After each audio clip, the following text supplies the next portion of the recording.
Hi everybody, so we're looking at page 17 of the grade 1 theory book and exercise 4. 17 and 18 for today's work. Okay, so the question says add the clefs and the key signatures to make these scales. So clefs, remember clefs are treble or bass that I've just written there. So first part of the question is asking you to add the clef to make sure that the notes then correspond to the right place in the stave. Obviously, depending on which clef you put will determine what letter names the notes are.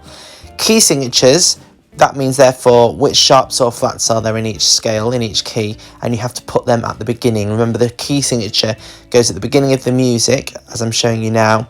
It goes after the clef, before the key signature, before the time signature, sorry, and it's basically just a shorthand way of saying when you see these sharp notes for G major, when you see these flat notes for F major, that every time you see these notes they will be flat or sharp, unless obviously you see a natural sign, which we've talked about, which then cancels out the sharp or flat. So those four scales are the ones that you need to remember, so just get those ones really in your head and they'll be easy to answer the following questions then with that in mind.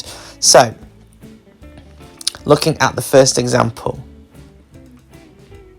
So it has to be an F major. Now with F major, we know that there is going to be a B flat. We have the note of B flat, one flat in the key of F major. So that first note needs to be an F because we're writing out the scale of F major. So is that an F in treble clef or bass clef? Okay, it's the treble clef. If I was to use the bass clef, that note would be an A, which wouldn't be right to start on F major. Remember, F major, so it starts on F. G major starts on G, etc. So for that first note to be an F, it needs to be treble clef. The scale of F major has a B flat in it, key signature, so then we put the flat sign in.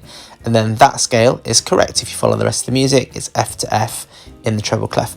So you just work your way through those four questions. Clef first, then the key signature to make those scales the correct notes. Okay, part 2, exercise 5. Write out these scales using the rhythms shown on the line above. Add the correct key signatures. So first one, it's the G major scale and it's descending. Okay, so we've got to add, we're basically copying what's written above but with the addition of the key signature. Everything else is as basic as that. So G major, treble clef, we have to put the F sharp in because G major scale has an F sharp in it. Descending, so the scale needs to go downwards. Okay, so just putting the time signature in there as well, very important. Clef, key signature, time signature. It's descending, which means the scale needs to go downwards. So we're going to start at the top with the top G, and then each note going down following the pattern that's written above. So F sharp and E as the crotchets as it's shown above. Bar line, and then carrying on. Now you don't have to do it exactly underneath each space because sometimes by the time you put the key signature and the time signature, you have to shift everything across a little bit. So don't worry if you can't draw everything exactly underneath the template above. It obviously would help for you to keep your eye in the right place if you are able to do that. So you can see there after I've sort of done the first bar, I'm trying to keep my notes underneath the template above just so it keeps me in check with what I'm doing. So you're basically writing out your G major scale for that first one. Double bar line at the end because it's the end. So for example then, the next one, F major ascending, you need to start on the lowest note. So your first note is going to be the low F of the F major scale. Just have a look at page 16 if you're not sure, and so on for the rest of that page. Okay, page 18 then. It says we need to name each of the keys in the melodies below, then we rewrite them using the key signature. Okay, so the clues to what key they will be in the piece. Okay, so the first one in the example it's given us, there's an F sharp, I've just shown it there, so I'm going to circle it just to show you, and you can do this if it helps you. And we've also got a C sharp. So which scale has an F sharp and a C sharp? The answer's given there anyway, but that one is D major. Again, turn back, bottom of page 16, there's the answers to these as well. So then you copy it out like it is in red there. So when you're looking at these pieces, keep your eye out for the following that we've talked about before. If there's one sharp, it's going to be G major. If there's one flat, it's going to be F major. Two sharps, it's going to be D major. So looking at A, the first one that you do by yourself. So we're in bass clef, 3/4 time signature. Are there any sharps or flats? So skim across the piece. Here, right, there's a flat. Now we've only had to learn one scale with a flat, so that one's easy. So that's going to make it the scale of what? Which scale has one flat? And that note is a B flat.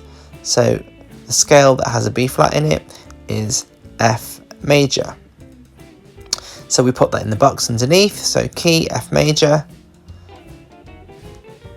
And then we have to copy it, but with the key signature. So bass clef as written.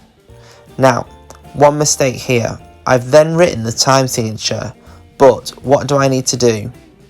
The task, remember, is to write the key signature. So that time signature has to come after the key signature. So get my rubber out. And this is a big mistake that people will make and you'll lose marks for it. It's always that order: clef, then key signature, and then time signature if you need it. So after the bass clef in example A, we need to put the B flat in the right place on the right line for B flat. And again, that's a previous exercise, turn back if you need to. And then the key signature, okay? The time signature after the key signature. Once we've done that, we copy everything out, but we don't have to put the flat sign in front of that B because it's already in the key signature. So don't put the flat sign before that note when you're writing it out. To finish off with, there are 10 questions about Wicked and the song Dancing Through Life. I wanted to show you what we've done so far, and that actually you're starting to now have a really good understanding of the music that you'll be looking at if you're singing or if you're playing the keyboard. So look at the images that are attached to the post, look at the questions. We will go through them on a Zoom get together next Sunday. If you can't make next Sunday, don't worry, I'll still post the answers. But what I'm hoping is that you'll realise now that you are actually understanding a lot more than you probably think you do. So go through the questions and I'll go through the answers on a Zoom next week. Best of luck.